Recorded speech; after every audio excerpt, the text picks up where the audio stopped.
1975. In the meantime, Honorable Faldana is forthwith precluded from accessing the precincts of Parliament, Parliament buildings and facilities for a period of 90 days,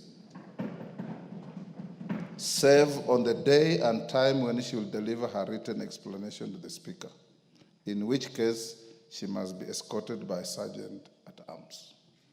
Honorable members, upon reviewing the response by the Honorable Faldana, I'll guide the House accordingly on any further or other action that can be taken not only on her but also on the Honorable Umi Harun, based on the apologies that I have directed them to tender.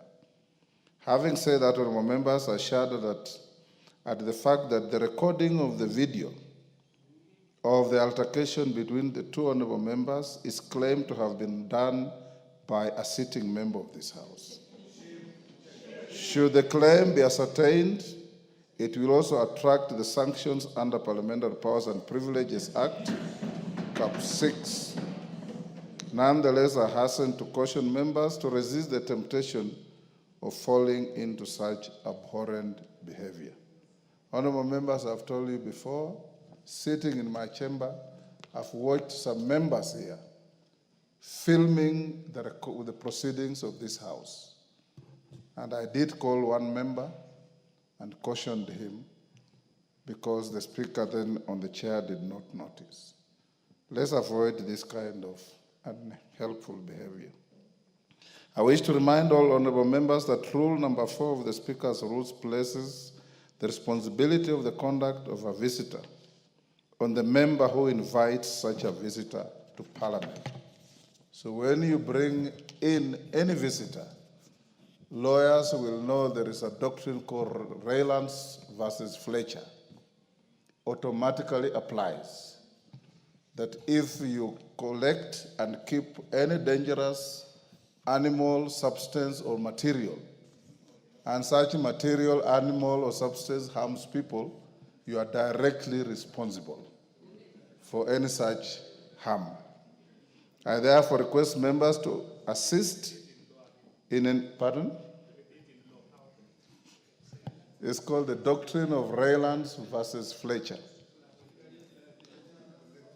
I therefore request members to assist in enforcing the Speaker's orders necessary for decorous conduct within the precincts of Parliament and the facilities accessible to visitors. Honorable members, I now direct the Honorable nominated member, the Honorable Umi Harun Mohammed, to proceed to explain herself to the House and tender an apology in the manner set out by the practice of this House. Honorable members, as she comes to do so, I want to appraise the House that this kind of behavior is not new to this Parliament. In 1975, the late Honorable Jean-Marie Seroney and Joseph Martin Shikuku were arrested in the presence of Parliament and locked up. In 1980, the then Assistant Minister for Health and Kirinyaga member, James Njiru, had a violent altercation with one Nahashon Juno in the private members' rooms. In January 2000, the Honorable David Mwenje of Embakasi had a violent altercation with the then MP from Bita, the Honorable Otieno Kajwang. In January 2001, the Honorable Ochila Ayako, then member for Rongo, had a violent altercation with Shem Ochodo in this House. On July 28th, 1999, the Honorable David Murade had a violent altercation with the Honorable Stephen Dicho, trading blows in the precincts of Parliament. In 1997, the Honorable Otieno Kopio punched an assistant minister called Joseph Misoi in the precincts of this Parliament. This was a confrontation in presence of a member called Mohisa Kitui. In 1980, the Honorable Justus Oletipis violently attacked the Honorable Robert Matano with a rungu in the presence of this parliament. In 2006, again, the Honorable Mwenje and the member for Makadara, Honorable Ruben Dolo, had a confrontation in Parliament. In 2010, the Honorable Lotodo and an Honorable Lagat fought at the bar of this Parliament, and many others. So, Honorable Mulher, you now join the ignominious group of those, and the first woman to be involved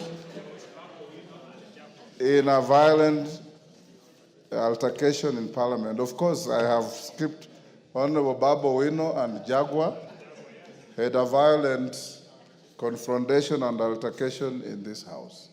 I urge you, honorable members, you are called honorable because you are people of honor. And this honor is not yours. It is the honor of the people who send you here. So you carry that decorum and dignity not for yourself, but for the people who gave you the privilege out of many others to come to this parliament to represent them. Thank you. Yes, Mbai, you want to fight? It's an honorable fight.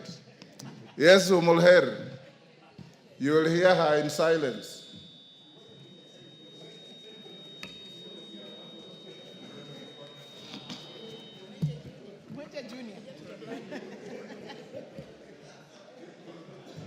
Go ahead. Thank you, Mr. Speaker. Honorable Speaker, pursuant to the provisions of Standing Order 42E, I rise to make a personal statement regarding the unfortunate incident that occurred yesterday within the precincts of Parliament and is now unfortunately in public circulation. Honorable Speaker, yesterday afternoon on my way to the mosque to make my Salah prayers, I met the member for EALA and former nominated Senator, Honorable Iman Falhada.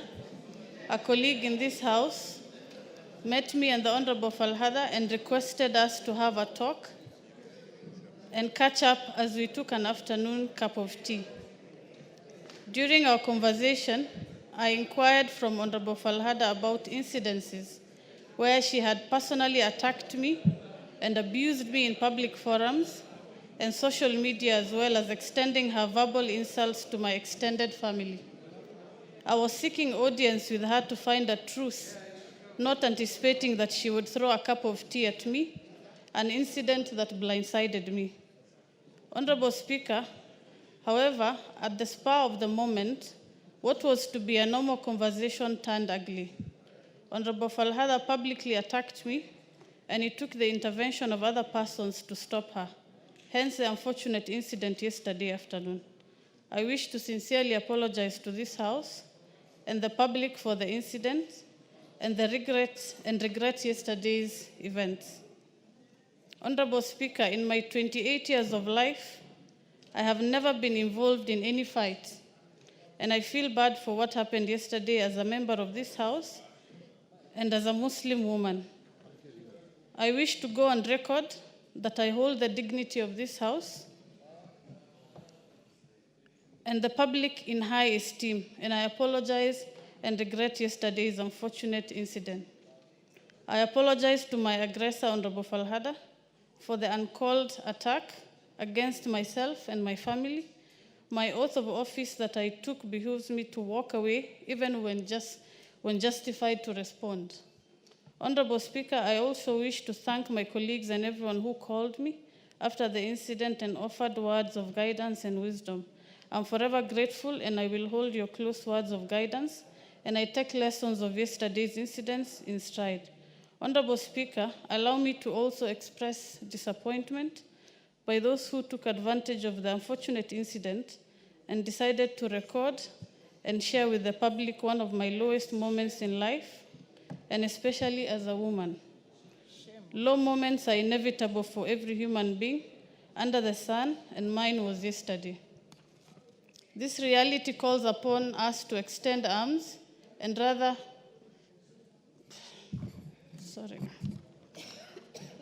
This reality calls upon us to extend arms of embrace rather than of public humiliation. I, however, let this pass and forgive anyone who may have taken advantage of the situation. Honorable Speaker, finally allow me to reiterate my commitment to upholding the dignity of this House and to continue discharging my duties in accordance with my oath of office. I once again tender my unreserved apology to this House and the public for the unfortunate incident. Thank you, Honorable Speaker, and God bless. Thank you, Honorable Mulher. I also confirm that immediately after the incident, about 1 hour thereafter, the Honorable Mulher sent to the Speaker a message of regret and apology for the indignity visited on the House of Parliament with that incident. Thank you, Honorable Mulher. Once I hear from Faldana and we get a full investigation report, you still are not off the hook. Both you and whoever did the recording will get some further directions.